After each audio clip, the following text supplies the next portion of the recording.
എൻ്റെ ഫോണിൻ്റെ ഗാലറിയിൽ മാത്രം ഒതുങ്ങി നിന്നിരുന്ന കുറച്ച് വീഡിയോസിനെ ഞാനിന്ന് പൊടി തട്ടിയെടുത്തു കേട്ടോ. പണ്ട് വയനാട്ടിൽ വർക്ക് ചെയ്തുകൊണ്ടിരുന്ന ടൈമിൽ സൺഡേ മാത്രമായിരുന്നു ലീവ് ഉണ്ടായിരുന്നത്. പൊതുവേ ഹോസ്റ്റലിലിരിക്കാൻ മടിയായതുകൊണ്ട് തന്നെ ഫ്രണ്ട്സിനെ കൂട്ടി എവിടെയെങ്കിലും പോലെ പതിവായിരുന്നു.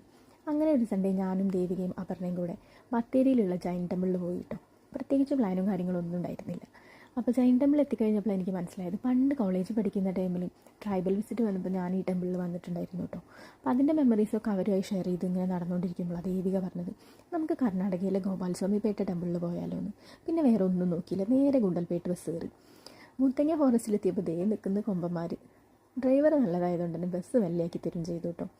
അത് കഴിഞ്ഞപ്പോൾ റോഡിൻ്റെ രണ്ട് സൈഡും നല്ല സൂര്യകാന്തി പാടങ്ങളും കർണാടകക്കാരുടെ നല്ല കൾട്ടിവേഷൻസും കാര്യങ്ങളൊക്കെ ഉണ്ടായിരുന്നു. ബസ്സിൻ്റെ സൈഡ് സീറ്റ് ആയതുകൊണ്ട് തന്നെ നല്ലപോലെ കാഴ്ചകളൊക്കെ കണ്ട് എൻജോയ് ചെയ്തതേ നമ്മളങ്ങനെ പോവാട്ടോ. ഫൈനലി ഇതാ നമ്മൾ നമ്മുടെ ഡെസ്റ്റിനേഷനിലെത്തിയിട്ടോ. ഗോപാൽസ്വാമിപേട്ട അല്ലെങ്കിൽ ഗോപാൽസ്വാമി കുന്നുകൾ.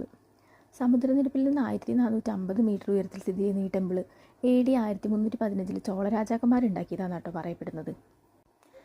ഇൻസ്റ്റയിലെ റീൽസിലും യൂട്യൂബിലൊക്കെ ഒരുപാട് വട്ടം ഞാൻ ഈ അമ്പലം കണ്ടിട്ടുണ്ട്. പക്ഷേ ദേവിക പറഞ്ഞ ഗോപാൽസ്വാമിപേട്ട അത് ഈ ടെമ്പിളാണെന്ന് എനിക്ക് അറിയുന്നുണ്ടായിരുന്നില്ല. അതുകൊണ്ട് തന്നെ അവിടെ എത്തിയപ്പോൾ ഡബിൾ സന്തോഷമായിരുന്നു കേട്ടോ എനിക്ക്.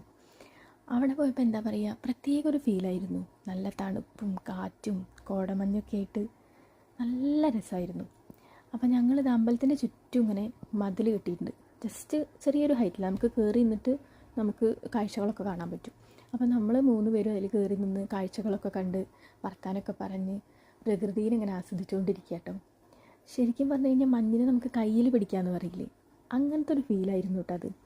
തണുത്തിട്ട് കൈയൊക്കെ ഇങ്ങനെ റോസ് കളറായിട്ടുണ്ടായിരുന്നു, ഇങ്ങനെ വെറുങ്ങലിച്ച പോലെ, അത്രയ്ക്ക് തണുപ്പായിരുന്നു കേട്ടോ. അപ്പോൾ ദൂരെ പുൽത്തകിടിയിൽ കാട്ടുപോത്തുകൾ മേയുന്നുണ്ടായിരുന്നേ.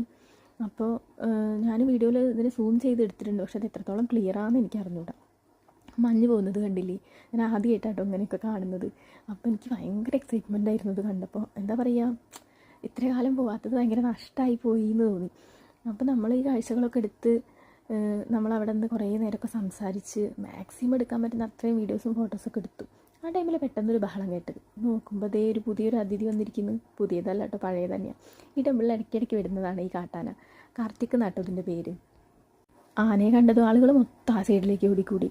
അതിൻ്റെ കൂടെ സെൽഫി എടുക്കലും അതിൻ്റെ വീഡിയോ എടുക്കലായിട്ടൊരു ബഹളമയം തന്നെയായിരുന്നു. ഈ ആന സ്ഥിരമാട്ടോ ഇവിടെ വരുന്നത്.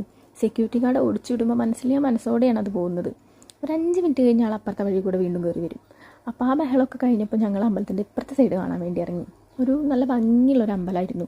അപ്പോൾ അവിടെ എത്തിയപ്പോൾ എനിക്ക് മനസ്സിലായിരുന്നു മറ്റേ ചന്ദ്രനിരിക്കുന്ന ദിക്കിൽ ക്ലൈമാക്സ് സീനൊക്കെ ഉണ്ടല്ലോ, ഇവിടെ വെച്ചിട്ടാണ് ഷൂട്ട് ചെയ്തത്. ഒരു നല്ലൊരു അമ്പലം. നമ്മൾ വയനാട്ടിൽ നിന്ന് മൈസൂർ റൂട്ട് പോകുമ്പോൾ മസ്റ്റ് വിസിറ്റ് ആയിട്ടുള്ളൊരു